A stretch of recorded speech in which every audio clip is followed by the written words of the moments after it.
I'm just gonna hit I'm just gonna hit record here just so if there's some tidbits or some good information, just some other people that are hoping to make it. I know a lot of other people have different groups on Mondays and they'd love to make it but can't. So yeah, we just got this February support group video here of our presentation.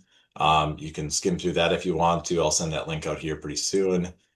Um, I can go over the updates, but if I think it's more important to kind of ask about questions that people might have for general technology, troubleshooting. Does anybody have any that they want to share or ask? Yeah, let me get this on. Am I on? Yeah, I think you can hear me. Um, I'm on Dexcom G6 and a tandem T-Slim, and G6 is not going to be produced in the near future.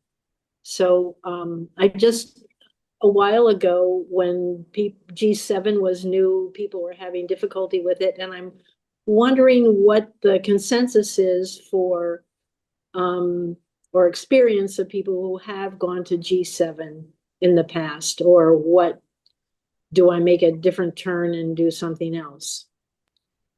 If Yeah. there's anybody with an opinion.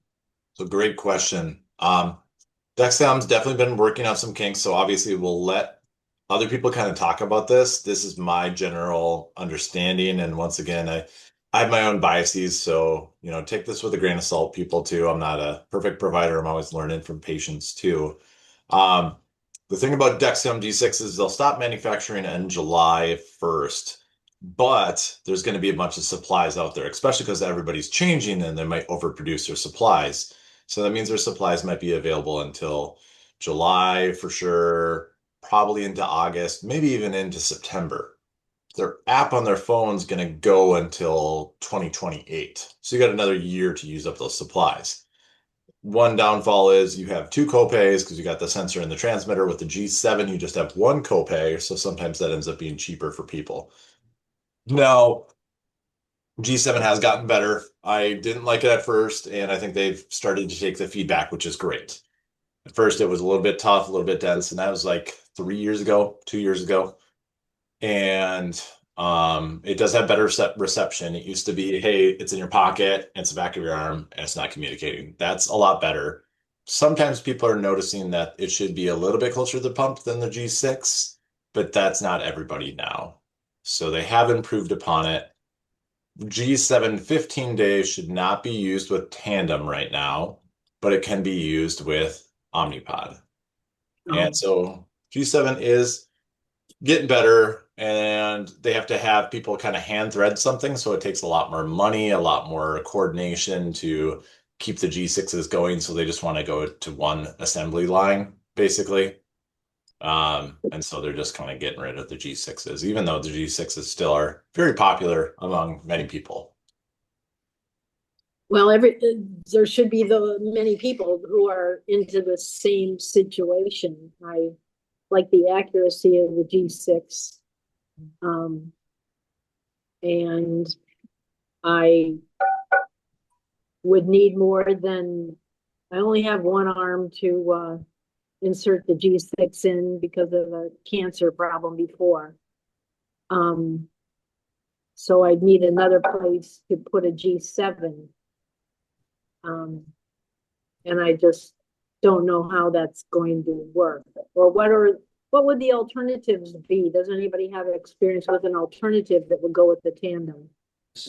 Yeah, Libre 3 is now compatible with Tandem if you get the software update. I think Dexcom G7 still should be fine. I've done a new 15 day and it was is pretty darn compatible, and you can do calibrations too to help it be more, sometimes tune it if it's a little bit off. Libres you cannot calibrate them. So that is the one thing about Libre. They're cheaper, they're smaller when it comes to it. It's about the size of a nickel, where that Dexcom is kind of like 3/4 stacked, something like that. Or, maybe $50 or whatever stacked. Yeah. Mhm. Okay, thank But, you. but you can really postpone. You can keep on ordering your G6s as long as Well, you can and keep on I, supplying them. They're, the AutoSoft infusion sets are only the 6 millimeter cannula size now. They've been, the 9 millimeter cannula infusion sets have been back ordered for months. Mm.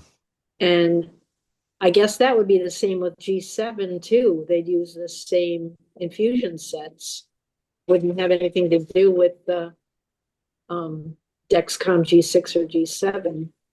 I don't know, there seems to be issues. Um, Yeah, Tandem sometimes with some supplies and depending on the supplier has been having a little bit of hiccups. They're trying to move into the prescription field, and so sometimes there's been a little bit more shuffling going on with it. We're hoping that their supply picks back up. I've been hearing that it's getting better, but yeah, there was a period of time where Tandem supplies yeah, have been a little rough and go. okay. Well, I guess with the sensors, you know, if I have appointments every 3 months, so if it didn't work out the first 3 months, I could switch to something else, I guess. Yeah, Exactly. I wouldn't be too okay. afraid of the Dexcom G7. I think at first there was a good like 40 to 50% of people that shifted back. It was like 40% that shifted back to G6, but that was a signal loss issue, was the biggest gripe. And that was 2 to 3 years ago. Yeah, okay. Thank you. We've had many revisions since. Yeah, thank you. I switched to the G7 probably about just in January of this year, and I just hate change. That was my big thing, but Yeah, I tried it and I had no issues. Actually, I was wondering like when they do this 15-day one, the only thing I see is like it sticks too well. Does anyone else have that issue? Like it's tough to get off at the end. It actually hurts to rip off after the 10 days. I'm wondering like 5 more days how that would work. But going from the G6 to the G7 was so simple. And like you'll recognize the software and everything just like, okay, yeah, I thought it was easy. okay, good. Thank you. My daughter, I'm on for my daughter, but she switched it probably about in January as well to the new one, and it was super easy as well. Um and she puts it all over her body, like anywhere. She's gonna be 16, so like almost an adult, and she puts it on her back, on her leg, on her arm, other arm, and she's doesn't experience a signal loss. So Oh, that's good to hear. Yeah, that's yeah. good to hear. I use Skin Prep. That keeps it, it makes it easier to come off. Because I was having that same thing. It was like really hard to get off, and I was using lotion to try to get it off. But the Skin Prep helps. It doesn't, I should try that. I know I'm like, you rip at the back of your arm and all of a yes, sudden the skin's it coming off. hurts. Yeah. Yeah. Yep, yep. Good So idea. Thank you. that's helped. Thanks. Okay. Any other kind of questions, struggles, clarifications? Troy, did you want to go through your questions first? I still have those, or did you want to wait until after? Whatever you think. No, I'm good. I'm good. Well, does anyone have an alternative way to charge the Mobi, Tandem Mobi? Yeah, so that's what I was just kind of prompting here. Looks like here there's such as this one from Siju or whatever. Yeah, it's kind of everywhere now. So they worry about, hey, potentially is it going to heat up the pump or something like that, or what's going to happen? It looks like this one claims to be explicitly designed to be compatible with the Tandem Mobi. And sometimes you want to purchase another thing, but it really does have that induction charging. And so you need some induction charging, I believe, on it.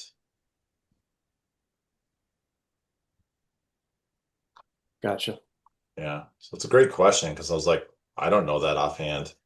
Trisha I has something. I purchased this because I didn't like how big the Mobi charger was. And I was thinking, what if I'm somewhere else and I need something? So this was on Amazon and it worked. But I will say after I used it, my pump failed. So I don't know. I mean, that I don't think that it made my pump fail. It's just a charger. you got to read the 5W, 10W, make sure that it's not too strong. This one's a magnetic wireless charger, model YW100A, input SV2A. Where does it say that? It doesn't say it on this thing. That's not helpful. But it's a YNHAW. I bought it a while ago. Here, get there. Don't know if I can get there. Yeah, a little bit thinner. Mhm. Yeah, it's kind of tough to see the wisdom on Reddit. You kind of Yeah. take it with a grain of salt, but the tough part is they might post something and they might not post later on, like, hey, maybe the pump did malfunction. I don't know enough about it with this induction charging, honestly. Right. So Yeah, and Tandem won't tell you. They will not. I've tried because I told them I need to carry things with me and I don't want to carry that gigantic thing. And now it's got the other thing on top of it so that the pump stays on that we all got free. Did you get one? No, where's that? So everybody was supposed to get a free thing, a little plastic thing that attaches to the charger for Mobi to keep the Mobi on the charger. oh, like a dome around it. Let's see, where is it? It's in here somewhere. Oh, no, they can't see us, can Hey, Claudia. they? Hi, yes. You're right there, yes. Here, I got it. Mm. It's black. Can you see it? Mm. Huh. So I can take it off. Oh, It you said know what? Okay. there. Let me turn my light on. I got my Mobi about a year ago and my charger came with that. I don't know if Okay. it's a separate part or not, but Yeah, I didn't get it initially, but gotcha. they sent me two. If anybody, I don't know where the second one was, but this thing. And they were selling these things on Etsy for a while. But this one works out just fine. Troy had another good question about kind of waterproof rating. It's rated at IP28. So saying it can do showering, but not designed to be worn swimming, surfing, hot tubs. Should be disconnected, but can do showering just fine and water exposure. It better be pretty darn good. It'll be interesting to see what they do because that Mobi is going to be the same thing for the tubeless Mobi. And so What is you're a going bowl? to be able to disconnect from sight. Um, or what that's going to happen, but that's supposed to be, later this year, the tubeless Mobi. I'm excited for that one. So if you want to see the difference in size, Yeah. this one's made for a phone, a MagSafe, but it did charge my pump. Some things don't charge my pump. I was at work and I had a cord and I tried to hook it up to, my brick and the cord I had, and it was very frustrating. So I was like, Tandem, you need to fix this. Right. Yeah. Other questions people have? Troubleshooting? Thanks for being the expert, the phone a friend. Who wants to be a millionaire or whatever? What is that option? Ask the Uh, expert, Trisha. they call me Trisha's Toys in my other group, so watch out. I will grab things and like this is great. It's got Oh, all the connectors and a stand, and I use it to keep my phone charged. Yeah. How long does that last? I used it today. I was out. It's got 69% left. Okay. So I don't know exactly, but it's pretty good. I always make sure to keep them at 100%. Yeah. So Okay. it'll stand. What brand is that? I don't know. It's one of those ones I got off of TikTok. Gotcha. But the thing you want to look for, the I like having this so you can see how much is left. And I like having multiple ports so I can charge more than one thing at a time. I can charge my phone and something else at the same time. Is that And opening on the one side, like where you could plug like a tandem plug it too? Well, you yeah, have a tandem Mobi, but like I see on the one far left bottom yeah. corner. So I do. I just have to have the right cord. Yeah, I should get that for my daughter. Yeah. And then I have another one my husband has at the moment, but it's got one for a watch. So I can do a phone and a watch at the same time, one on each side. So there's lots of options out there, but I definitely recommend having the numbers that you can see and multiple ports. So it's USB-C, USB-A. I think it's Yeah, the one for Android.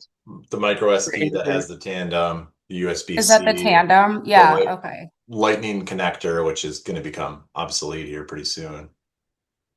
Yeah, I don't have lightning on here. Yeah. Yeah, there's a lot on Amazon nowadays, all those tech things, and Yeah. Costco too. So, My friend, okay, one more thing. My friend that yep. travels, she recommended this guy, and this one has three USB ports and two inputs, one USB-C and one for the Android. There, you can see it. Hmm. This one doesn't have any numbers on it, but it has a button so you can see how much it's charged. And it's got, I could probably find a link. Wait, hold on. Yeah, you can keep looking at that, Trisha. It's okay if we keep going Yeah, here.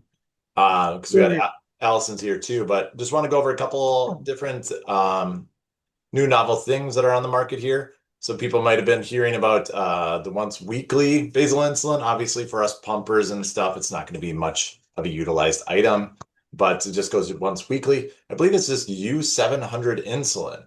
So if you're aware, Tresiba has U200, Humalog has U200, U300 is Toujeo. This one I think is U700.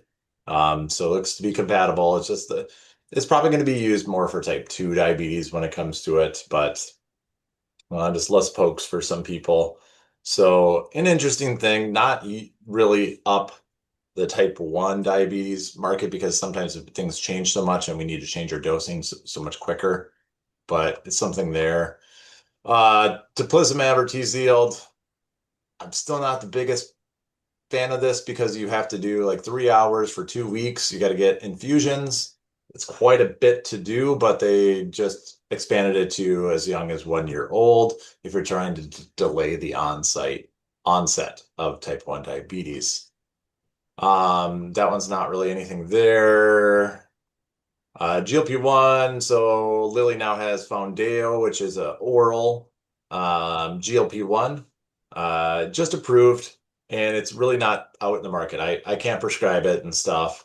The other one, semaglutide, they're going all the way up to heavy dosage or high definition, high dosage, 7.2 milligrams, so pretty high up there. Right now, the highest is really it was 2.4 milligrams. And so that's going to be for those people just not responding to as much weight loss there.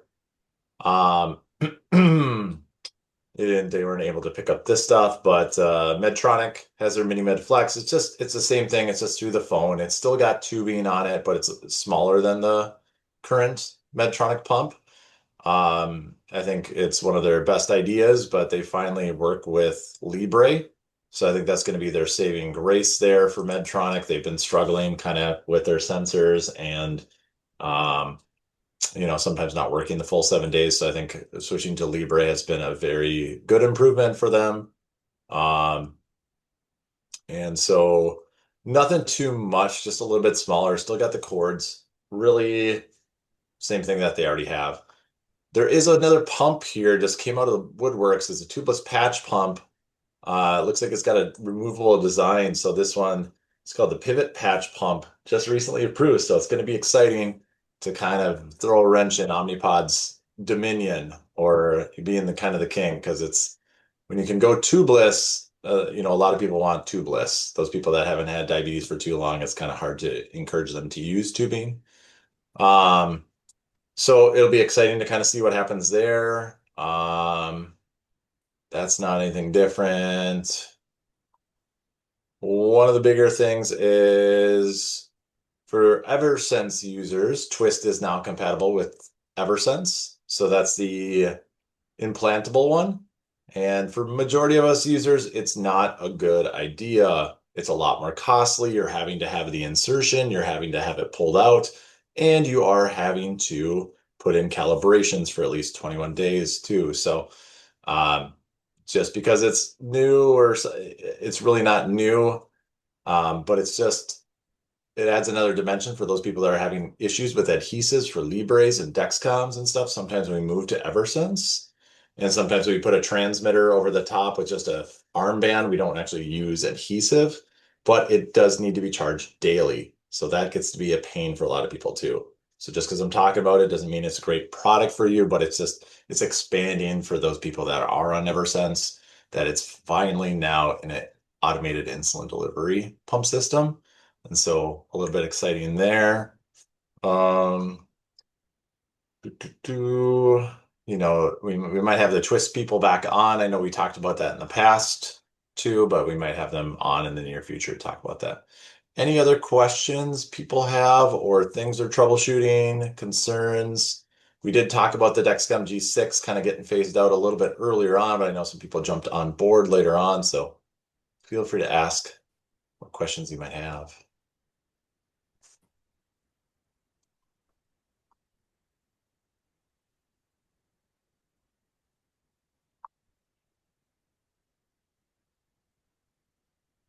This is that once weekly insulin. This is that new pill for GLP-1.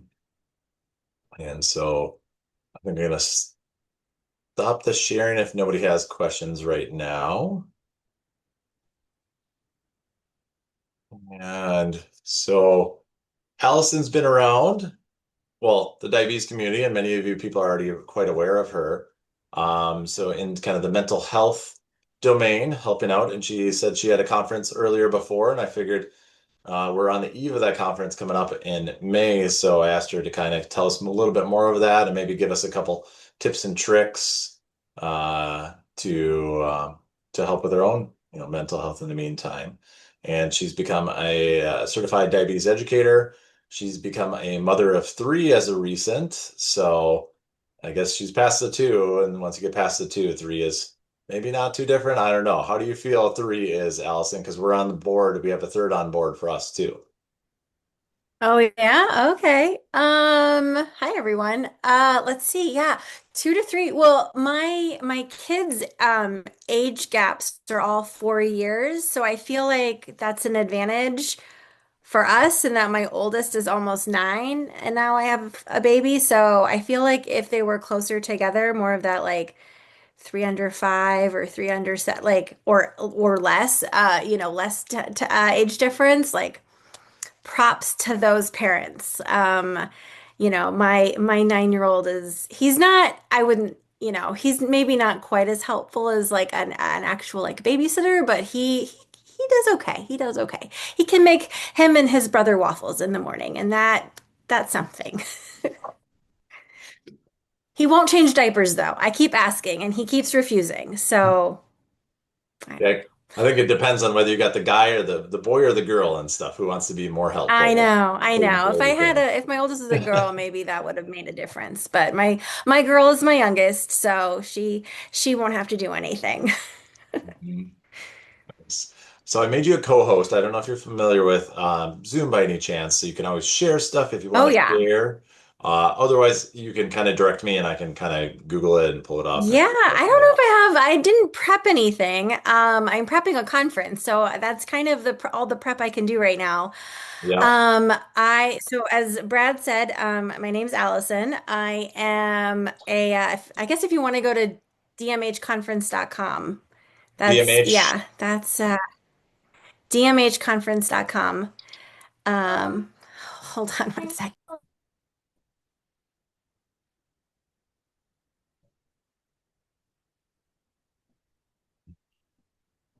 And that's all good. I have my kids interrupt all the time My while we're doing 4-year-old's gonna this. go eat turkey in case anybody was wondering what that was about.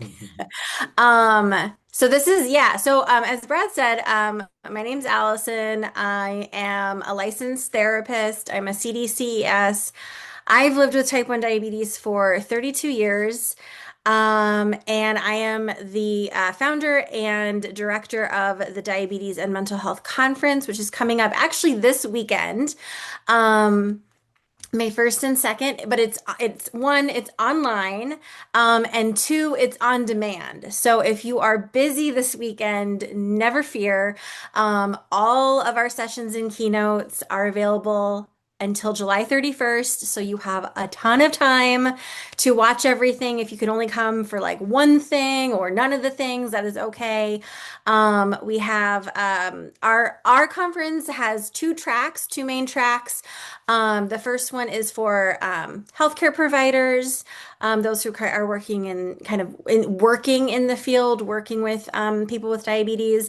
And then we have a track for that we call the general admission track, and that's for people with diabetes and also for like parents and caregivers, loved ones, anyone else who has more of that kind of lived experience with diabetes. And so we have sessions for both tracks. And then, of course, there are people like myself and Brad, and maybe some other people here in the audience who we're both. We're providers and we're people with diabetes. So we kind of, have. Something to gain from everything, but a lot of our sessions are really accessible and can be, I think, a good fit for anyone. We have three amazing speakers, keynote speakers this year, in addition to our faculty. Trisha Tang is a research psychologist out of the University of British Columbia, and she's going to be talking about peer support and professional support to kind of cope and manage with diabetes distress. Laura Pavlikovich, she is the founder of You're Just My Type, which some of you may be familiar. It's a pretty popular Instagram account. She's a photographer by training and has spent a lot of time kind of documenting, kind of like a Humans of New York, if you're familiar with that, kind of documenting photos and little bios of people with diabetes. But she's also started doing some in-person events all about peer support. And so she's going to be talking about her work. And then Rob Howe, who is a motivational speaker, former professional basketball player, and also a podcaster. He hosts Diabetics Doing Things, which if you haven't listened to that podcast, I am a big fan of it. I was a guest a number of years ago, but he always has like really interesting people on. And he has dealt with his own diabetes distress and diabetes burnout. So he's going to be our closing keynote speaker. And then our conference program just has so much. Like I said, there's two tracks, the general track and kind of our provider track. But really, if there's something of interest for, on either track, anybody can go to any session. So we have a session, for example, on GLP-1s and diabetes and mental health. So if you're on a GLP-1 or you're interested in GLP-1s and kind of wanting to hear maybe what the mental health impact could be, that is a session that is open. On the general track, we've got sessions, all kinds of sessions. We've got sessions on body image. We've got sessions on sex and diabetes. How many conferences do you know cover sex and diabetes? I don't think you're going to hear that at Breakthrough T1D. um, we also have sessions on like family burnout and sibling dynamic. So for those of you who have kiddos with diabetes, and then the mental load of diabetes is our keynote panel this year, and I'm really excited because not to I know I probably kind of made a little dig at Breakthrough T1D, but actually love Breakthrough T1D. Aaron Kowalski is on our panel this year. He is the CEO of that's JDRF for those of you who are like not sure what Breakthrough T1D is. They rebranded a couple of years ago. He's had type 1 diabetes for over 40 years. And then we also have Manny Hernandez, who is, he's had LADA for 20 years, 20 or 25 years. He's the CEO of the Diabetes Link. Laura Siren has type 2 diabetes and is the CEO of Diabetes Canada. And then Beth Braun is a health psychologist out of California, and she's lived with type 1 diabetes for 47 years. So they're going to be talking all about that. If you want to scroll to the next page.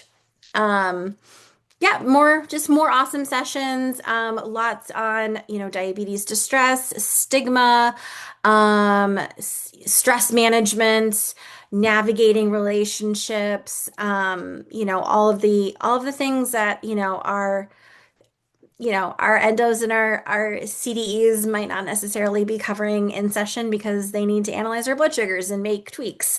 And they don't necessarily always have time to give us tips on any of these topics, let alone one of them.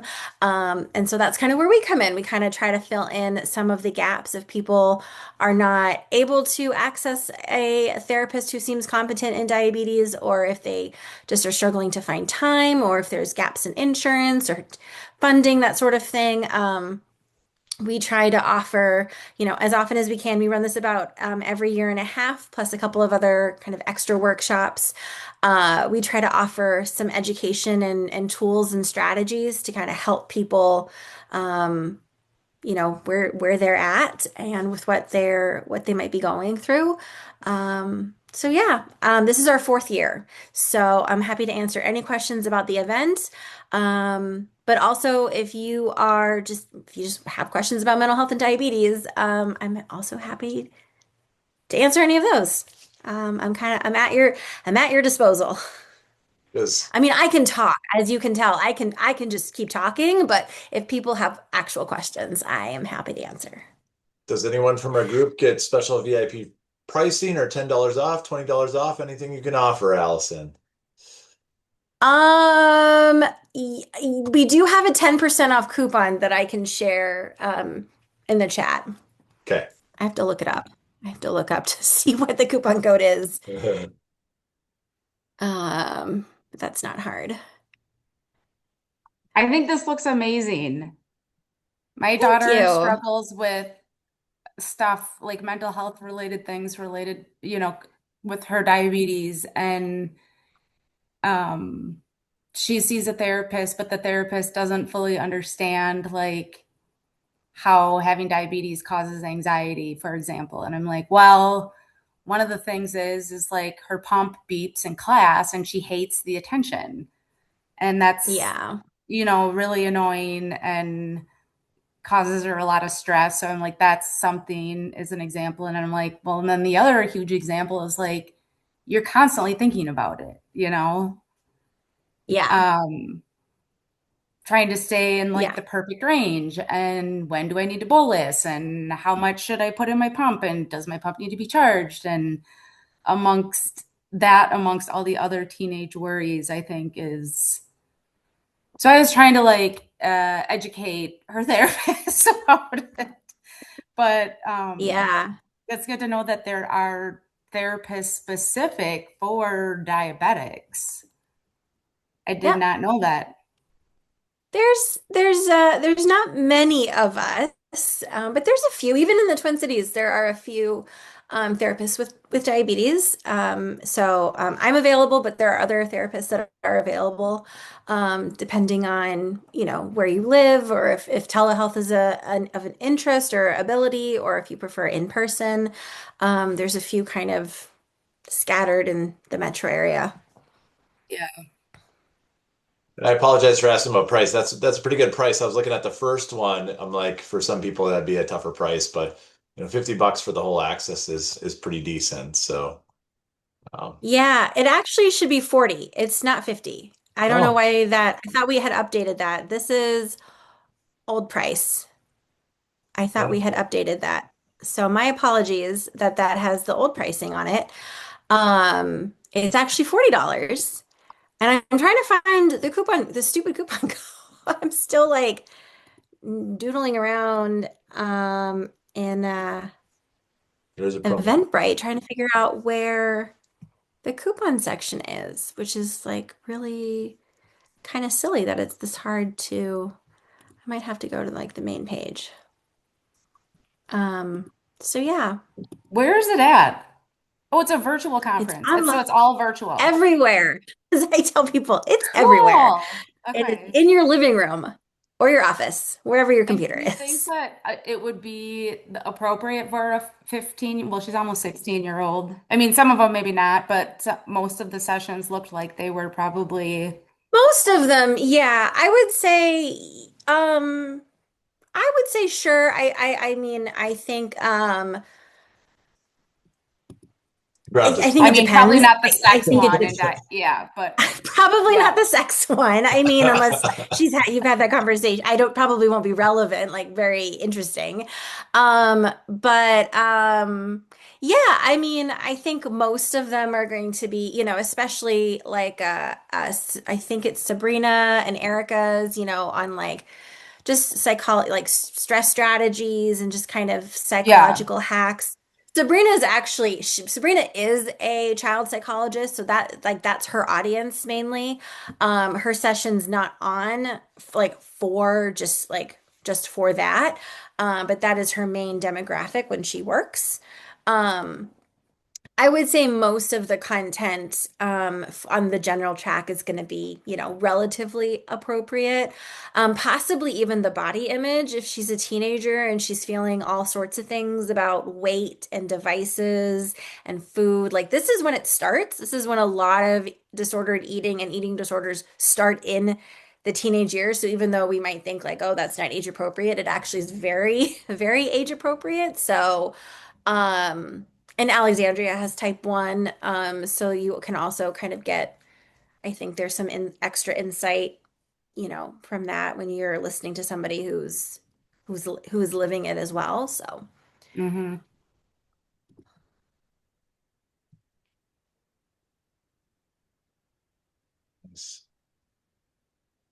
Yeah, I think Molly, as to some of your comments about all the stress and anxiety, sometimes I think sometimes we focus on all the hiccups, mishaps, the things that we have to do, and perhaps I mean Allison probably equips people with this too, is getting that statement down of how do you better explain it, how do you talk about these things, otherwise you try to hide them too. But I do think that diabetes does cut out so much character that we can have a different perspective of how much courage and fortitude, because it's just you get knocked down, blood sugars are up, they're down, and you get used to that kind of getting through that fear of failure. You get more courage, more fortitude. You really put yourself to the test and you really refine your soul and you just keep on going. And a lot of people in life don't have that over and over full-time job, and so it really prepares you to kind of know your body so much better, to be in tune, to be empathetic to. So there's all these great virtues that kind of get carved out as well from diabetes. And I think sometimes we do focus on all, the burdens that it has. And it's important to look at those great things too. Otherwise, it's kind of woe is me. That's a good, I like that. Yeah. Mhm. That temperance too of food. I think before I was diagnosed, I was cashing like a whole pan of brownies, 2 foot long subs at Subway all the time. Like, oh, I can eat two Yep. Chipotle burritos, but that didn't really get me anywhere. And so, um, yeah, I can do some decent things. We can kind of get some decent awareness too. Oh, there's the coupon code right there. I found it. I finally found it. I tracked it down. Awesome. I'm gonna have to see if it works. Let's test it out. Yeah. And then when would the replays be available once the conference is done? So if you sign up, you sign We're up ahead of hoping time to and get the then like, replays up as soon as possible. Like Zoom has to, after something concludes, Zoom has to kind of process the recordings and that can take 20 to 30 minutes. So, and then of course we're going to be running the event at the same time. So we're hoping to get replays up as soon as possible, but I'd say within like um, within the day, we're gonna oh, try to yeah, get okay. everything up. So, by certainly, by Sunday, the conference will be all loaded because I don't want that hanging over my head. I want to get it up and, get all that stuff to people who are like, waiting to go and attend, that they had to, if they had to miss Friday and Saturday. So, Yeah. and then the site will be up until July 31st. So you have 3 months to watch everything and then we take it down. I have another question for people in this group. How do you meet other diabetics? So Hannah's like, she goes to camp, and so that's like she's got three really good diabetic friends. But like other than that, she doesn't know anybody with it. Mhm. So that's hard, I think. She can feel pretty isolated. Yeah, I think the teen years can be, well, I think it's hard to meet people with diabetes in general. I mean, it's not like there's where it's a relatively small percentage of people with type 1 diabetes. Like if you take like everybody in the world. There aren't, so I am often the only T1D in the room unless I'm specifically seeking out like a diabetes event. So that can be helpful. I think things like the community summit that Breakthrough T1D does in February can be a nice, even if it's not necessarily always somebody, that's going to be her age. It can just be nice to be even around grown-ups just to see like people with insulin pumps and CGMs. If you're going to a school where you're the only one wearing any of this stuff, it can be like, it can feel really like, yeah, lonely, or it can just feel like nobody really understands. And then you're in a room of like, yeah, even if they're, 10, 15 years older than me, they still get it. Um, so that's a really great place. I mean, sometimes I see meetups and things like that that are posted. Breakthrough T1D also does an event in the summer at Valley Fair. That's Oh, really, really great. Highly recommend. They usually do like a short event. They have got some vendors. I've done that a couple of times, and then they have usually some kind of like educational, like it's usually over lunch, so it's not super long. It's like 30 minutes, maybe like a panel or something that they'll do. And then it comes with like your what you're paying for is like the entry fee and lunch at the pavilion. And that always brings like tons and tons of kids and families. It's a very family oriented thing. And then also the walk is another great opportunity, which is coming up on May 16th. yep. Um, that's So we also tried doing that last year. another, I'll just share this quick. yeah. But we actually have done it a couple of years and raised like pretty significant amount of money. But then we tried doing it last year and she was like, didn't like it. She was like, I don't like the attention of people focusing on something that I don't like having. And so we're not doing it this year. But Yeah. anyway, but Yeah, well, that's I'm fair. gonna I go don't walk. always, She's not gonna walk, but yeah.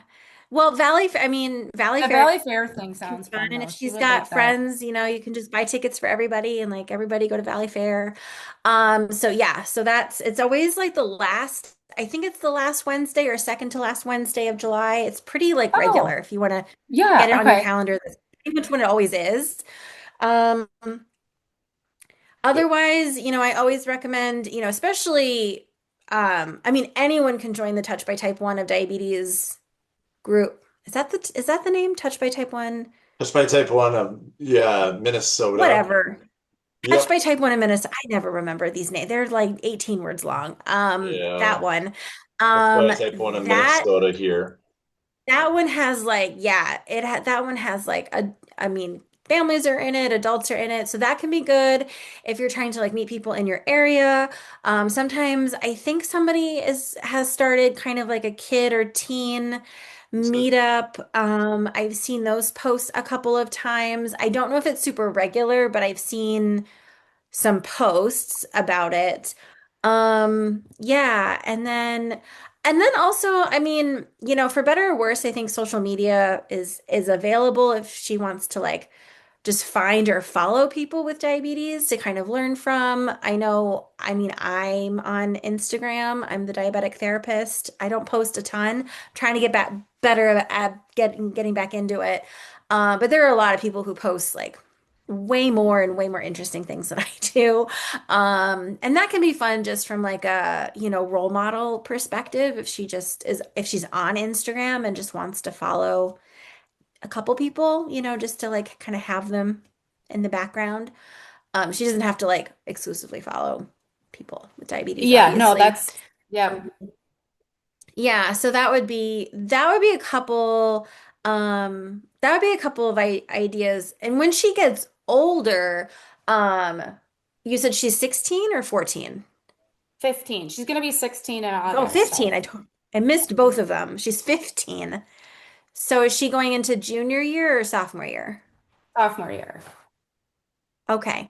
Yeah, so she's a little ways away from college, but the diabetes link, I mentioned Manny Hernandez earlier. Like the diabetes link has a lot of chapters across the United States for college students who are looking to meet others with diabetes. And so they don't have anything at the high school level, although that would be a great idea if they ever wanted to expand. But that's something, she can kind of maybe keep on like on the back burner What for was the for name right of that now. one? It's called the Diabetes Link. Actually when she gets to like around senior year, that's a good time to like check it out because they have a lot of tools and resources for like going to college and like becoming more independent. And so if you have any kids that are needing that support, they're a good resource for that. And then when she actually gets to college, if her college has a chapter, or if it doesn't, she can start one. And then they help to kind of support bringing people together because obviously everybody here knows, peer support is so important. I mean, that's why we come to things like Mm-hmm. Brad support, is because peer support is a crucial component, I think, for mental health.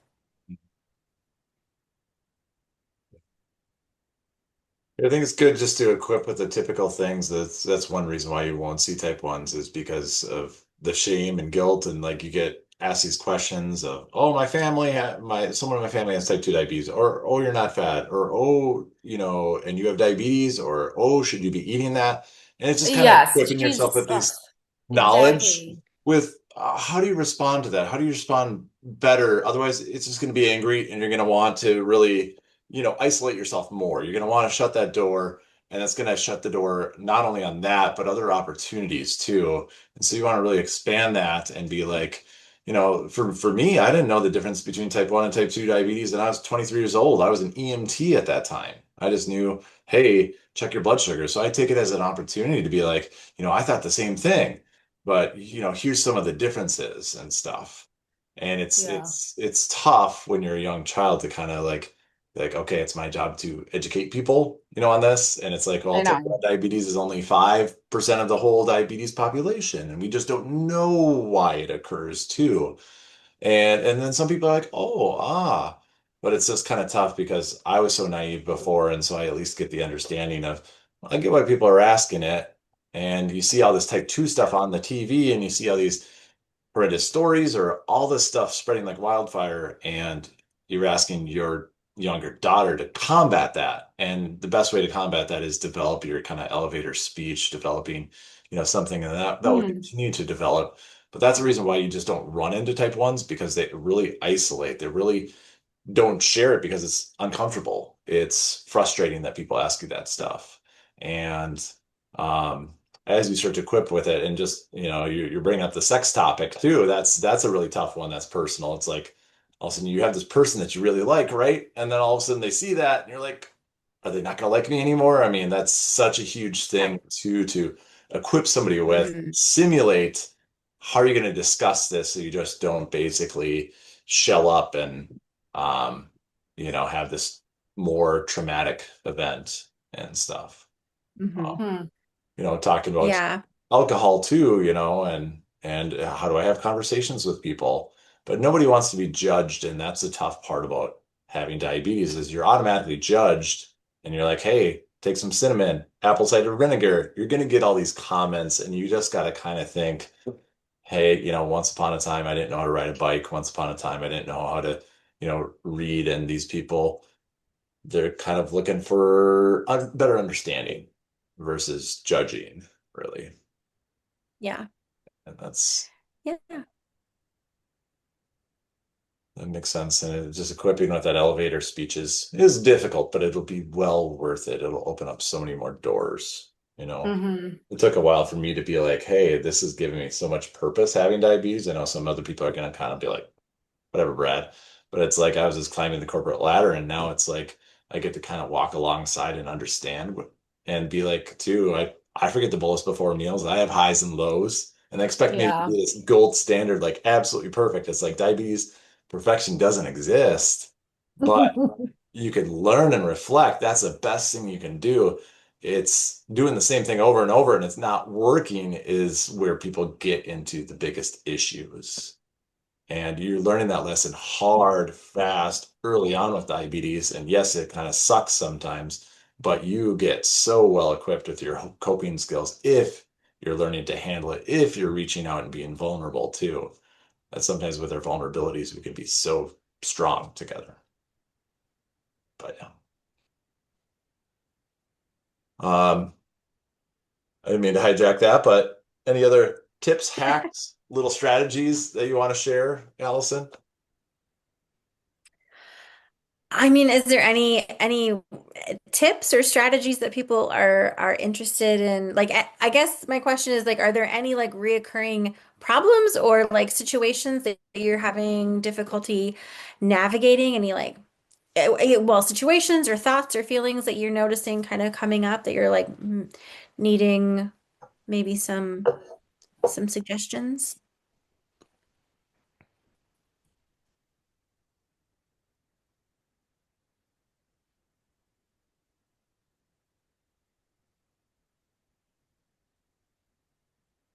Okay, let me ask you guys a question. And if you're muted and you're like, because I do not want to say anything out loud because that's awkward, feel free to use the chat box.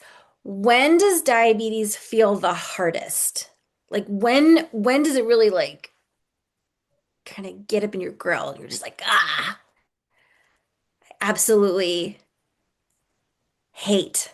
Like when do you really like notice that like the mental load or like when those feelings come out and you're like, whoa, that was really hard. Because diabetes for me can feel kind of background sometimes. Like I've had it for 32 years. Like I don't necessarily, I'm thinking about it, but I'm not necessarily feeling about it, right? Like I'm doing it, but I don't always stop and go, wow, like that mother, that's that is like that's the worst. When do y'all notice that? The roller coaster. Oh, the roller coaster. Oh, for sure. Yeah.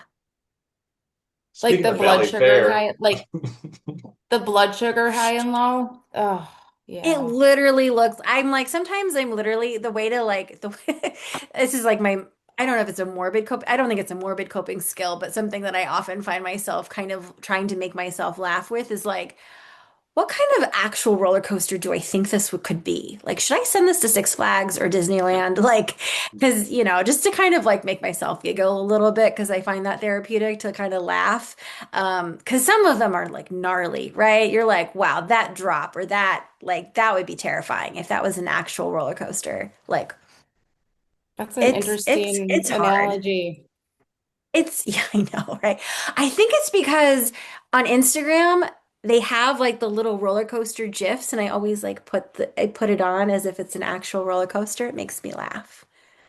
because it's terrible. I mean, I wish I had flat lines every day, and I don't. Like Brad said, like there's no perfection. So yeah. So what when you are experiencing that roller coaster, do you have do you have your own coping skill for dealing with the roller coasters, or what do you do now? What do you do now for when you just treat and move on, or Yeah, yell, scream, swear, I'm a grown up, kick a chair? big old dude, so I just get frustrated, angry.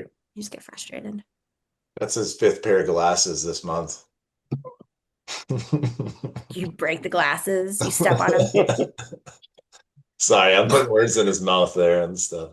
Sorry, Troy. No, it just, and we all go through it. It seems like, last night I was coming off of one, went for my little walk because I'm trying to lose weight and get back in shape. And, sure as hell, 3 a.m. I'm down cruising low. It's like that isn't, Yeah. that's just not fair either. But no one said this is gonna be fair. I think Brad said that once, but I just, that's my frustration. Yeah. Yeah. And Cynthia Someone wrote, when I said go it. high and it won't go down. That's another, Mhm. yeah, I think we've all experienced that. Like, what the hell? I just had that happen. I woke up and my CGM had stopped at midnight. And somebody asked me, "Don't you know when it stops?" And I was like, "Yeah, but I didn't pay attention because sometimes you don't." And then it stayed high all day. And I Oh. was like, "Oh my God. Okay, fine." I gave myself a syringe full of insulin because I'm like, it has to work. That has to work. Change my infusion set because obviously the one I had in wasn't working. And then I was like, oh, good, it's starting to work and coming down. And then it didn't. It went back up. And I was like, no. Mm-hmm. So I didn't eat much because I wasn't hungry because I was high, but I did drink a lot. This was Friday. Took the day off of work because I'm like, I'm not working. This is ridiculous. And threw the insulin out. There wasn't much left anyway. Mhm. And then my Yeah. CGM ended. So it was just a whole start. And now I had a procedure today where I couldn't eat food. So this is, I don't know. I don't know. I have to ask my endo about this, but maybe you guys have some ideas. I had a colonoscopy today and I put my um Good basil. job. Just round of applause. Getting Yes, yes. colonoscopy. I have to have one Good too. job. That's Yeah, tough and so I important. bet you enjoyed that food after not having some for a it, while, yeah, it wasn't bad. Really. It wasn't bad. Everybody's telling me, "Oh, it's gonna be horrible." I'm like, "It's bad." Um, a couple tips. Drink with a covered tumbler with a straw and put the stuff in your fridge so it's cold. And then I like lime, so I put a little true lime in there. huh? That worked great. But I'm at 97% and I had 100%. I've been in the 90s this entire time. So I go from 0% on Friday to 90s. What? Time and My range endo you're told talking me, about? I think she's talking Yeah, about time and time and range. range. Okay. Yeah. Time and range. Yeah. I know. I have some of those like back-to-back days where I'm like, one day it's like 37% time and range, and the next day is like 95%. I'm like, what? I didn't even, fine. I just throw your hands up in the air. You just go, fine. Yeah. Three Have at days. it. 3 days I've been I went 75% basil. Yeah. And my endo didn't want me to. She's like, just don't bolus much for food. And I'm like, well, I'm not eating anything. I'm like, I think I've been um what is it? Eating for my insulin Yeah, maybe. I mean, sounds like your basils are nice and locked in. So now that's at that's 75%. nice. Yeah. Yeah, I don't know. It's kind Yeah. of an interesting experiment without eating any food. Hmm. If you want any tips on colonoscopy, It went pretty well for me. I said it was a breeze. I mean, obviously there are times where you're like, why me? But it still went pretty well. Good. And being diabetic too, it adds a whole nother level. Where Yeah. I had to go shopping for food, and that was stressful. I was like, my husband's in the hospital, and normally he goes shopping for me. So this whole thing was stressful because I had to do all this without him. Mm. So that's where diabetes got me too. Yeah. Can I ask Allison, how do you kill or how do you stop the roller coasters? What's your How take do on I it? stop the roller coaster? Yep. Oh, uh, I find that roller coasters are generally kept up by my reactivity. So if I and so it's very behavioral, and I will say that this is probably one, I won't say it's the, I mean, it's one of the things that I probably talk about in like coach or counsel in therapy. As kind of one of my the modality that I use the most in counseling is something called acceptance and commitment therapy. It's not the only thing that I use, but it's one of the things that I use a lot.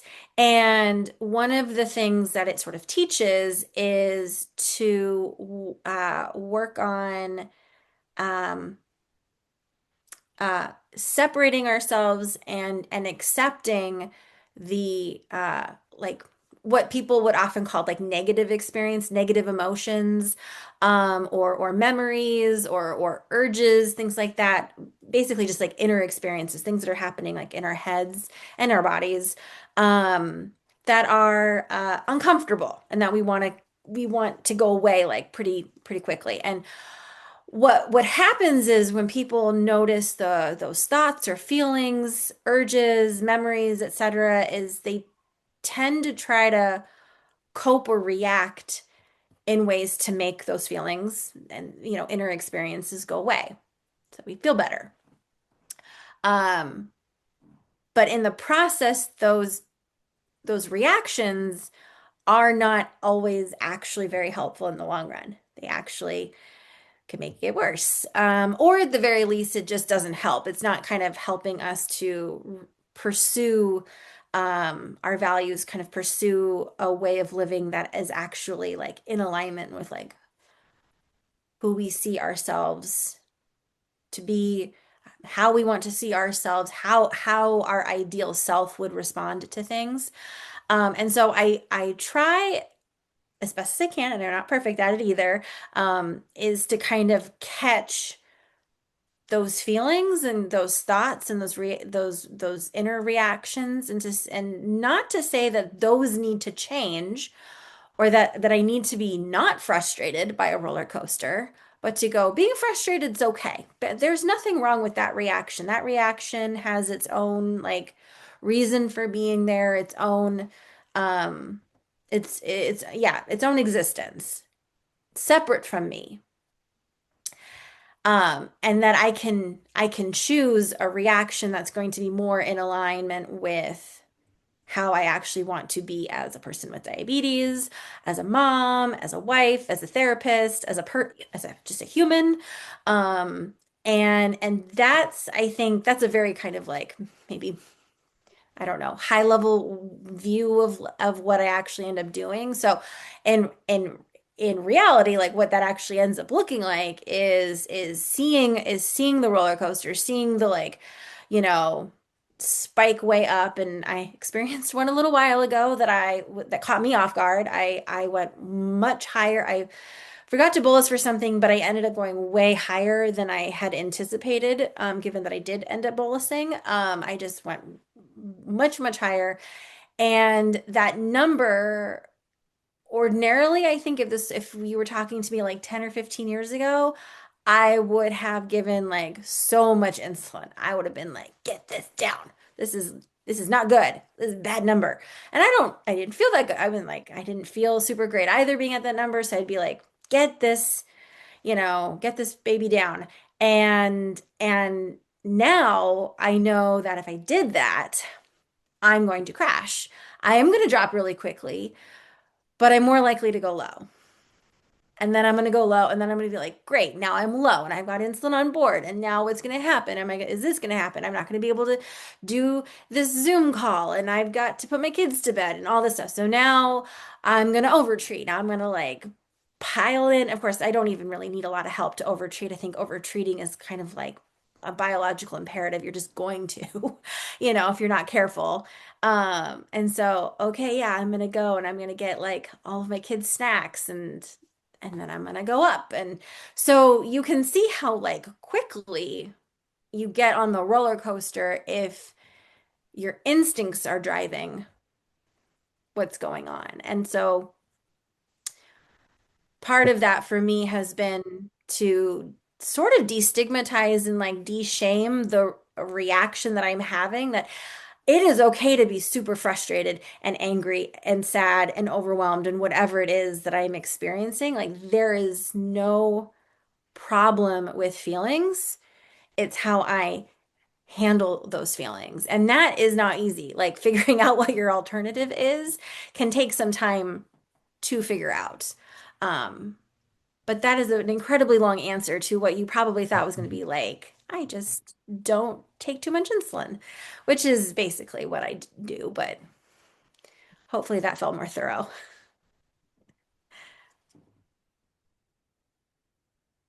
Yeah, often when I'm working solutions with patients or discussing with them, I find sometimes I'm the one that's healing and learning more than they even are. So it's always that dual kind of process, which is interesting. What's up, Barry? Did I just show up? You did. I was wondering who Oh, that iPhone was.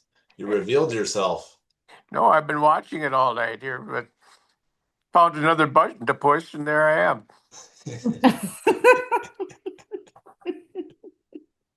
I have a computer science minor from 1972 or something like that.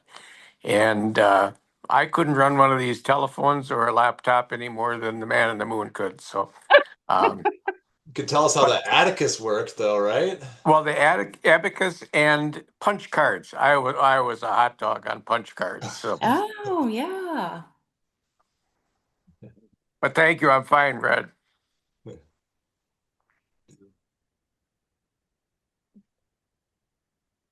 I do have a question now that you caught my attention here.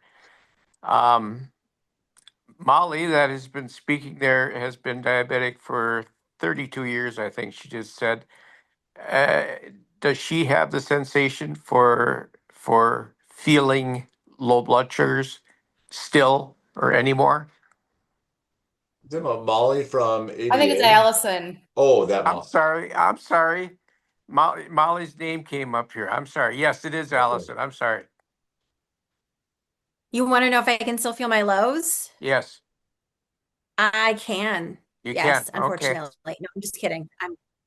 No, that's Yes, I can fortunate. feel my But lows. okay. All right. I I was joke, just, unfortunately, because lows suck to feel, but I'm glad that I can feel them. I yeah. am glad that I can still Yeah. feel them. But I don't like Okay. feeling them, but I'm glad I can. Oh, but if I could feel one once, I would think I'd celebrate because it's been a lot of years since I have felt them at all. So I was just wondering about Yeah. yours in your case. Hypo awareness is, it is unfortunate that is not I don't know if it's a complication, just something that can happen to people because our somatic awareness of our body is, Hmm.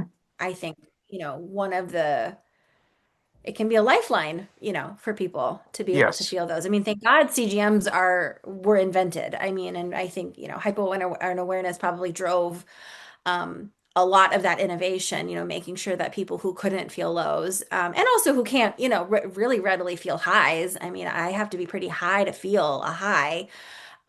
It's really good that we have, that information now. Although, as Greg said, it is not necessarily like it's not perfect, right? I mean, having all that access to data and just kind of like hanging out, with us day in and day out can from a safety perspective, there's a real benefit to it.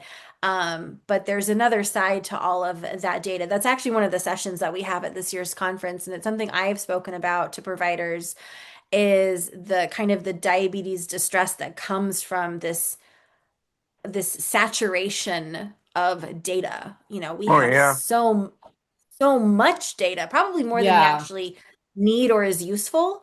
I wish there was like a middle ground to data, and I've had clients I've worked with kind of talk about how much they don't like having so much of it, but there's not, I don't know. I don't know what option three would be. It's like there's not enough and there's too much, but like what's sort of that, Yeah. Goldilocks answer. I don't know if we've figured that out yet. I know we haven't figured it out yet. Ooh, Did you say there's a speaker at the conference, or you've spoken about it? Yeah, Joe Solowychek is going to be doing his session is going to be on let me bring up our agenda and I can read it. I don't even remember what it's called. It's technically part of the provider track, but it's definitely, I would say, like anybody could go. So it is advancing technologies and provider slash PWD obsession with numbers. It's not just a numbers game. So basically talking about like our hyper focus on numbers. Yeah. Obsessions in quotations, right? Like it can kind of feel like we're just like, I need to check, I need to check, I need to check, kind of that like obsessive. I do sometimes relate. It's people with diabetes do not have OCD, but it's not a pathology like that. But there is, I think, an urge that is almost taught, kind of manifested in people with diabetes when you have data accessible and you know what the data means and can kind of help you with is like to keep checking. Okay, what am I now? What am I now? What am I now? What am I now? What am I now? What am I now? What am I now? And Mhm. you realize pretty quickly, just like you can't do anything with 95% of the numbers that you have access to. You can't do anything. You just watch. And that can kind of I think, mess with people. Sounds Um, exhausting. yeah. Yeah. So Joe's his little session recap is this session will focus on addressing the provider and patient space that can overfocus on numbers as the sole determinant of management success. It will offer suggestions Oh, on how to implement and embrace a more realistic, comprehensive perspective that focuses on heart and soul and TIH, time and happiness, as well as time and range. oh my God, I love that. That's Joe.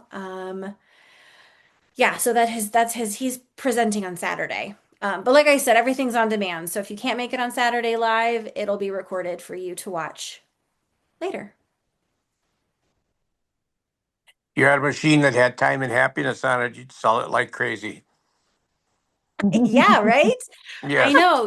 You should ask him. Maybe somebody will ask, like how does one kind of go about measuring, how do you quantify that Yeah. or Yeah. qualify like, you know, because I think it is something, I mean, let me ask another question, because I know we only have a couple of minutes, but this was something I was on a podcast last Friday. It actually came out today.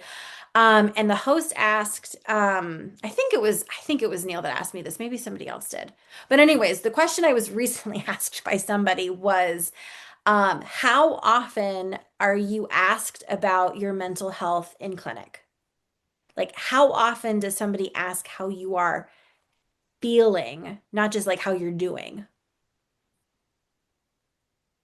Like, raise your hand or put in the chat. Like, does a CDE or an endo ask Never. They've never how asked you Hannah. are feeling, not There just was a how you're doing? questionnaire at my primaries Who's visit. Trisha? You Yes. said yes? Okay. Yeah. Where do you There go? was a questionnaire. It was Coon Rapids Health Partners.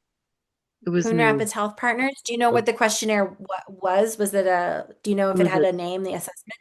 No, I don't. It was two questions. There were two of them. Two questions kind of about mental health and then a 5-question one about whether I'm safe, like ice related. I could tell it was ice related. Oh, it was, oh, sure. Okay. That sounds like the PHQ-2 was probably what they gave you. Yeah. That's a standardized screening for depression. Kathy, you said that they ask? Yes. Amazing. I mean, all my providers ask how I'm doing and they want to know. Yeah. Some don't think they come up with solutions, but they don't think of how some of the solutions will impact the diabetes. It's just that's the quickest, easiest, direct solution Mm-hmm. to solve the problem. They're just fixers. They just want to fix. Well, they're great for steroid injections, which I'm not a Mm-hmm. fan of. No. And they'll say, "Oh, well, I live alone. I'm single." They'll say, "Well, it's a 20-15 minute procedure in the office, but we're going to take away your dominant hand for 2 weeks, and I take daily injections." And Yeah. it's like, well, how am I good? My biggest struggle, I figured out how to do the injections with one hand, but my biggest struggle was getting the darn cap off the G7. I can imagine that. Oh, yeah. That was my biggest challenge to the whole thing. And it's like I tried to get an appointment somewhere to get somebody to open it that might be knowledgeable. I mean, it was going to take 10 seconds. But could I do that? No.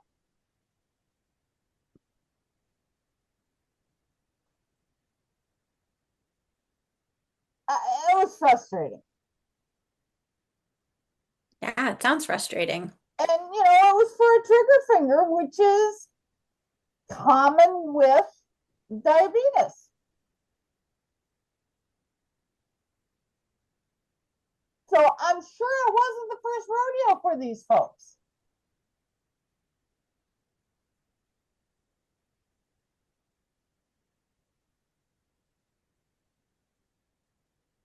How about anyone else? Anyone else get asked or not asked about their mental health, their emotional well-being I at do their at the diabetes? endocrinologist and fill out the question form every time we get it, every time we go in. So Right. Question. Are people ever asked, like I know the question form that y'all are referring to. Do they ever ask about like how diabetes is making you feel? Or is it just the question form about just like how's your mood? Do they ask like specifically about like how do you feel about diabetes? Like how are you coping? Do they ask um, about that? I don't recall that being a question. I do recall telling them, endocrinologists, that probably the best thing for my diabetes is to see them every 3 months, 2 months, 8 months, Mm-hmm. just to have them tell me that I may be doing all right. So it's been good for Sure. me anyway. Yeah. Okay.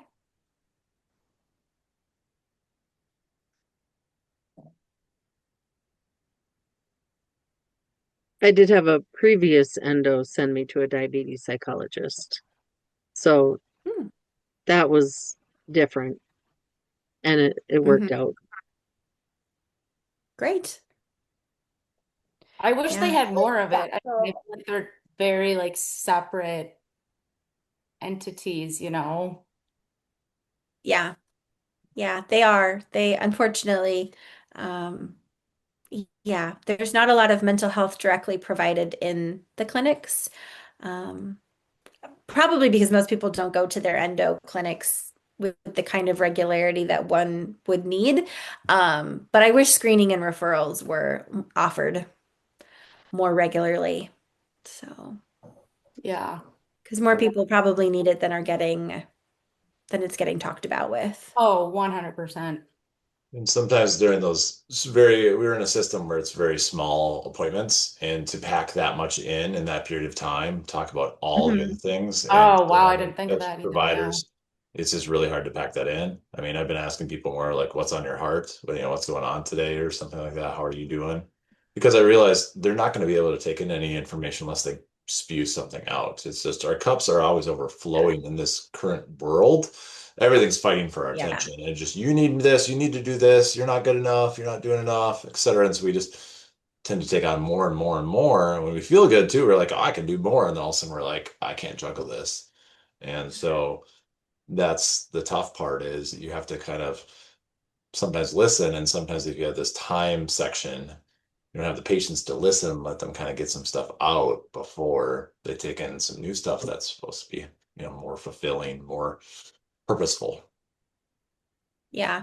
And I mean, if you think about it, like somebody who is experiencing diabetes distress is not necessarily going to be able to enact any of the changes that you're asking, that an endo or a CDE is asking for you to do. If you're already feeling overwhelmed and burned out and like, isolated, and you have anxieties about food or hypos or technology, or you're not sure how you're going to be able to afford your next, pump order, et cetera, conversations about basal rates can just feel sort of stupid, right? It's just like we're not really addressing the problem, you know, you know, high blood sugar after a meal is like that's a symptom of a problem. That's not the actual problem.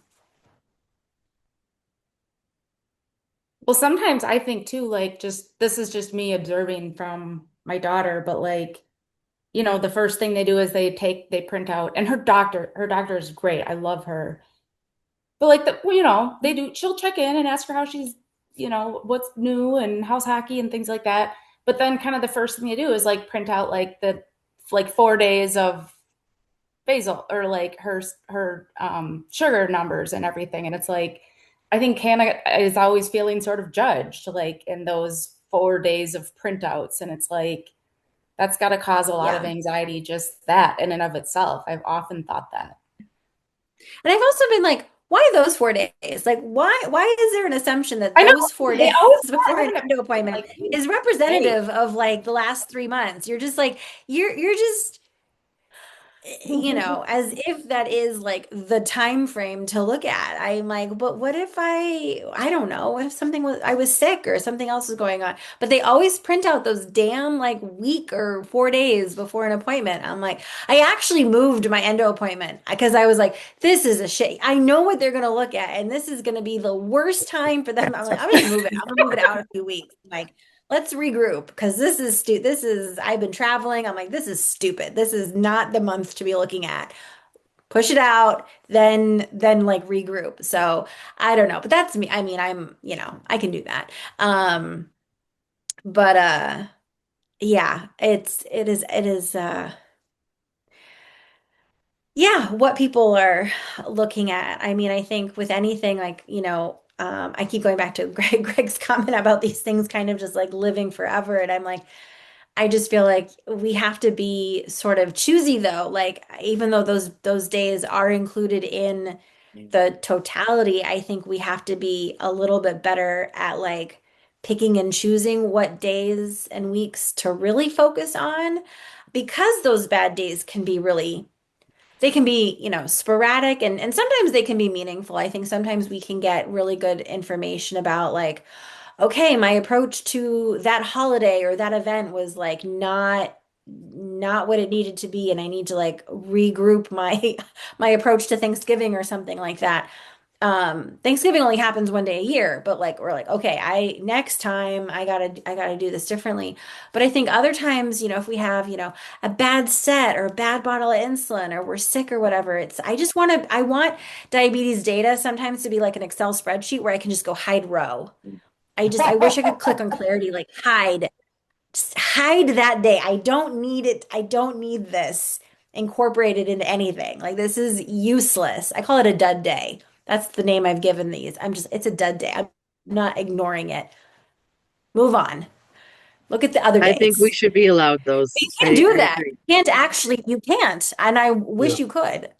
And that's kind of a life lesson with anything is just we can't dwell in the past. We can't just anchor ourselves in the past. We're just carrying too much baggage and stuff. Just humanity, it's not just diabetes. We can't dwell on it. And we gotta try to make a couple little action steps to make it better. And so that's why diabetes has so many Exactly. tough learning Yeah. lessons that We're gonna build have bad days. character. Mhm. Yeah, I appreciate you taking out time from your loving kiddos and stuff. And thank you. They're just like watching a movie or something. I don't even know what they're doing. Yeah, thank you. Yeah, I'm Eating glad to- turkey. and eat turkey. Yeah, apparently he literally came in here and he was like, "I'm gonna go eat turkey." I'm like, "Okay, have fun with that." Mhm. I do have a question, Allison. What's the last thing you tell all your patients as they're walking out the door? Your piece of advice, your happy thought, whatever it is. What do you tell them? Oh, that's a good question. I mean, I usually I see people like the next week, so I don't know if I have like always like one thing.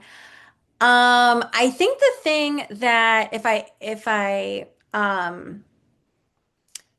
well, I actually on my Instagram, which I'll put in the chat if anyone just wants to see the clip from the podcast that I did with Neil. Um, and it kind of is echoed from what I was saying earlier, which is really to kind of focus on like how we're going to take care of ourselves. You know, that the emotions are not the problem. It's how we respond to them, how we take care of ourselves that often is what people are not paying enough attention to. People really want to not feel anxious or sad or overwhelmed, any of those things. And I think one of the things I probably say to my clients the most is like, feelings are part of being a human. And like, I and you and everyone else will not be able to get rid of them. You know, we're not going to be able to make ourselves robots. And so a big part of the work is figuring out how do we want to respond when these things are showing up. That's coping, right? That's kind of just a softer way of saying coping skills, which is very therapy speak. And I think doing that in a way that feels in line with how we want to be kind of moving forward, like how we want, what kind of person we see ourselves growing into. The more we do that, that is how we will become that. You know, becoming is active. Becoming is an action. And so to become something means to do it. And so if you want to become blank, you have to think about what does that kind of person do? What are the actions that they take? What do they do in response to these situations? And then you go and you do them. And it doesn't mean that they're going to be easy to do. And it doesn't mean that those actions themselves aren't going to necessarily, that they're not going to be, challenging. They may also bring up uncomfortable feelings. But if they are in line with your identity and who you see yourself as, then they are worth pursuing. So that is an elevator speech. That's basically what Mel Robbins said. Last week I went to her show at the Orpheum, and that's one of the things she said. So very much in alignment with what she had mentioned. So Okay. Yeah. She And then must you read some say acceptance drive and commitment safely, therapy right? then. yeah, that's great. I love it. Yeah. I can drop some info. I think we're ending pretty soon, right, Brad? This is Yeah, I that's just my wanted website. to open it up and transition into other questions too, if people had them, and then if people want to chat about other things too. But yeah, kind of wrapping up. Yeah. Well, I can certainly stay and answer any questions. That's a link to my practice website. I'm based in Woodbury, but I do telehealth with adults.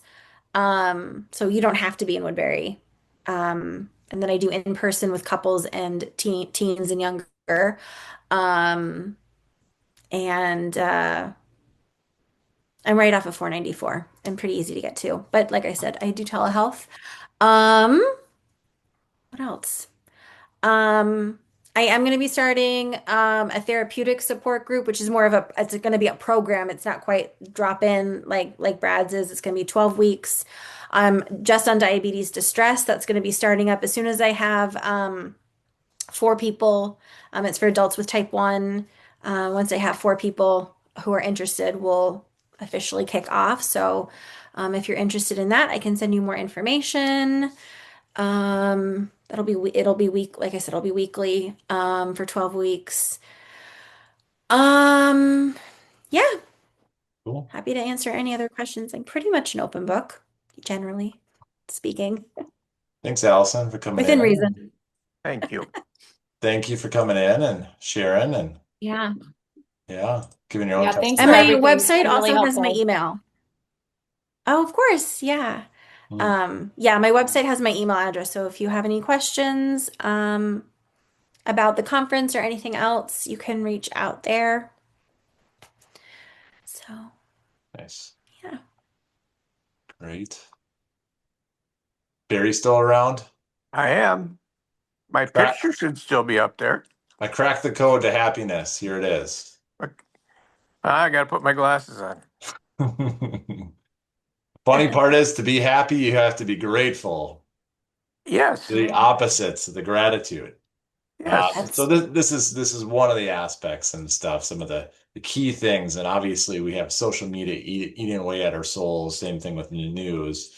Trying to get sleep is a good one. But having some purpose, doing some kindness for other people is great. Exercising really helps you digest. That's one of the biggest issues is, Tim Ferriss's big plan of the 4-hour work week or trying to crush languages learning. And he's learning you almost have to like exercise to digest information a little bit more. It's almost like we got this sinkerator here. And if we can't really get enough exercise in, sometimes it's really difficult to take in all this information and get a little bit overwhelmed. So that's one of the keys. And it's obviously tough. We got yeah. cars, we got a lot of things, sedentariness, and But if you notice, like all of these are pretty much, they're all actions, right? These are all, it's a very active process, right? It's not just like be happy or, it's, you know, it's, it can take some work. Um, yeah. this is one of my one guy that I thought bridged really scientific and spiritual realm all together in a beautiful way. Just kind of talking about lots of times what we're doing out of shame, fear, or guilt. We're chasing fame, money, honor, power, or greed. I don't know, the four horsemen and stuff like that, and really kind of just brought it to a realm that was pretty cool. But having that purpose is so big. Having something you're kind of getting back into society and you're trying to give. We all want to get, obviously, but that's a big one too. And these are just a couple potential ones. I know that we don't always have the best relationship with family or friendship and stuff, but sometimes there's that I just want to be on my own and I want to be comfortable. But yeah, anyways, a couple different ones. It's just not a learnable skill. It's not a destination. It's achieved by, balancing a few different things. So, Allison needs to note that living in Woodbury, it was called Berrywood for about 45 years, but they changed it back now again to Woodbury. So, oh, I named didn't know after that. you. Took darn, me a Well, while to get that one. Took me a while. it sinks in after a bit. But thank you for the evening. Thank you, Barry, for tuning in. Is Brenda right around? Of course. Hi, Brenda. Oh, she's out of the room here. I will tell her you said hi, but thank you.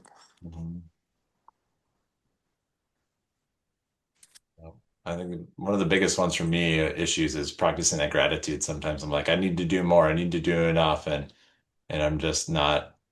I just find myself not grateful for those small things. Sometimes those kids can get a little under the skin and kind of start to razz me a little bit. I'm like, they're only young for this long. This is something I'm going to be cherishing later on, and I gotta take a step back here and realize I was a kid too.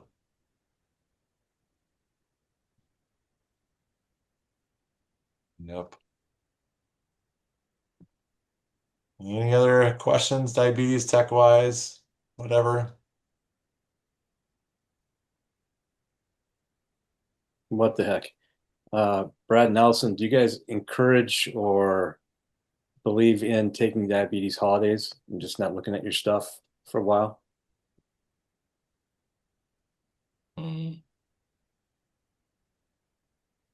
It depends what you mean by a Yes and holiday. no. That could be just very ambiguous with you stating that. Yeah, everybody's got a different definition of what a diabetes holiday means. Right, That diabetes holiday could be your death, honestly, right. depending on how serious you're taking that vacation. Um, Sometimes it could be, hey, I learned the grass is greener. I needed that perspective to be like, Right. I Yeah. didn't often. I had a little big scare. I have this hospital visit. Now I got a huge bill. Oh, okay. I want to do this. Um, Well, I rephrase that with healthy vacation or holiday. Yeah, I mean, I think yeah, I know what, I mean, yeah, taking a vacation from like taking insulin is like not going to be a Right. thing. But, I think there are ways that we can, and I think, and like honestly, I think a vacation is like a perfect example of when you might need to do that, which is, that like I traveled quite a bit in March. I went to Mexico and India on two separate trips, and it was very different setups in both places, right? Like very different foods, and one was one trip was more of a vacation. I was with my family. We were at a resort, and I was eating a lot more than I normally eat, and I was having more alcohol than I normally drink. Not a lot because I have my kids were with me, but I was having like one a day versus like basically don't drink. I'm not a teetotaler, but I just don't really drink alcohol.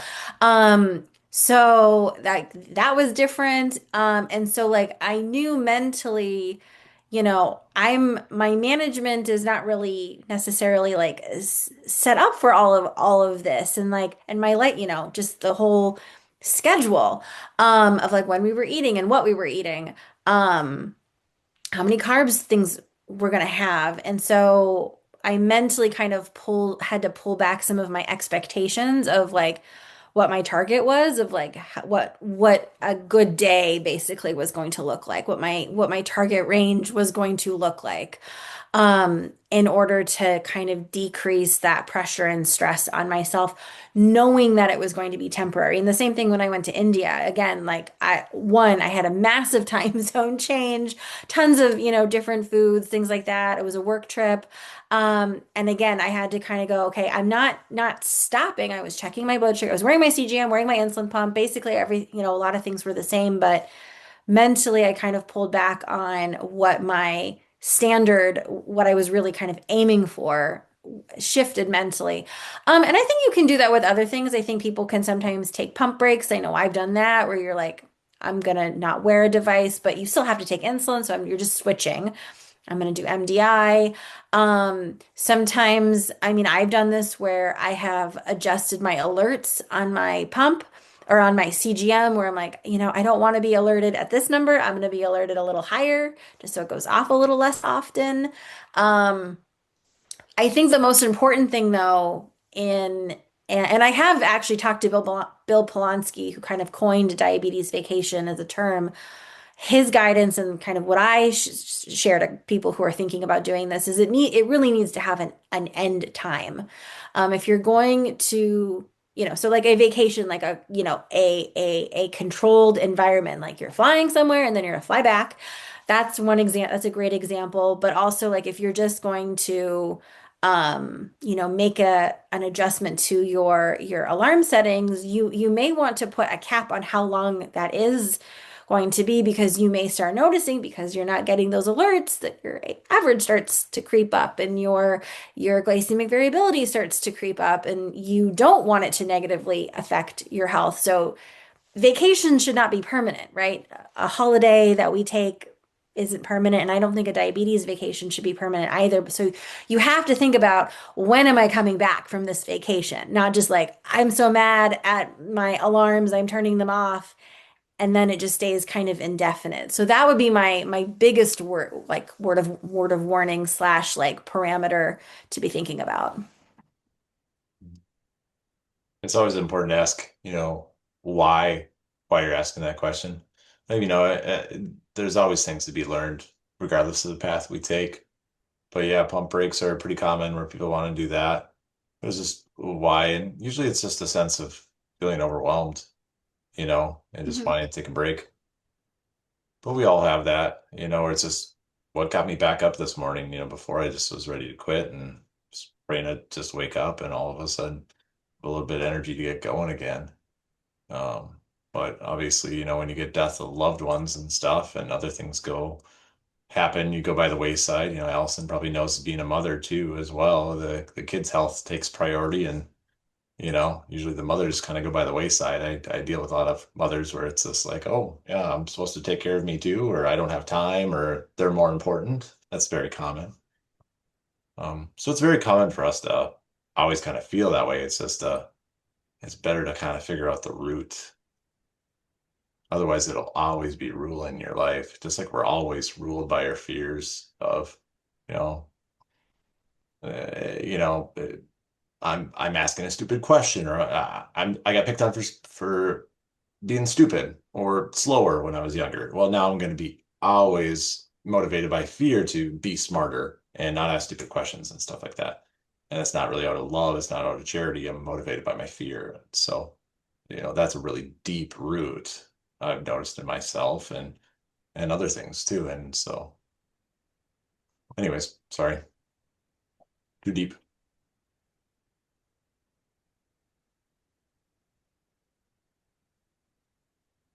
Mhm.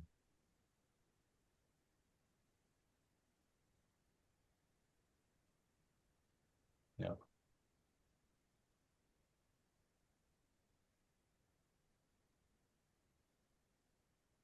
Are you thinking about a vacation recently? No, I read. I'm not sure. Maybe Allison was the guy you mentioned, but no. When they printed the magazine, American Diabetes had something on it, maybe the question and answer editorial, and I never really got the concept because of just what you're saying, Brad. I mean, you can't just check out. Um, but I know for myself, and I don't consider vacation, but October 26th through November, whatever date, until the candy's gone, I kind of feel a little differently about my diabetes. I Yeah. also encourage my wife to sleep a few minutes more on either end. It's still learning. It's learning somehow to still love yourself despite, what you see on there. And, if you believe in a higher power, receiving that love, that you're still loved regardless of that. Just like me drinking margaritas or daiquiris. Thankfully I've been drinking for a while here, but like on those cruises and stuff, all you can eat inclusive, I go have a good time. I try to get my money's worth and stuff. I'm fear of not making my money's worth and getting gypped or something like that. And, blood sugar's gonna be higher, but I try not to beat myself up, give myself some grace, and then be like, oh, okay, the grass is greener over here. And go back to that.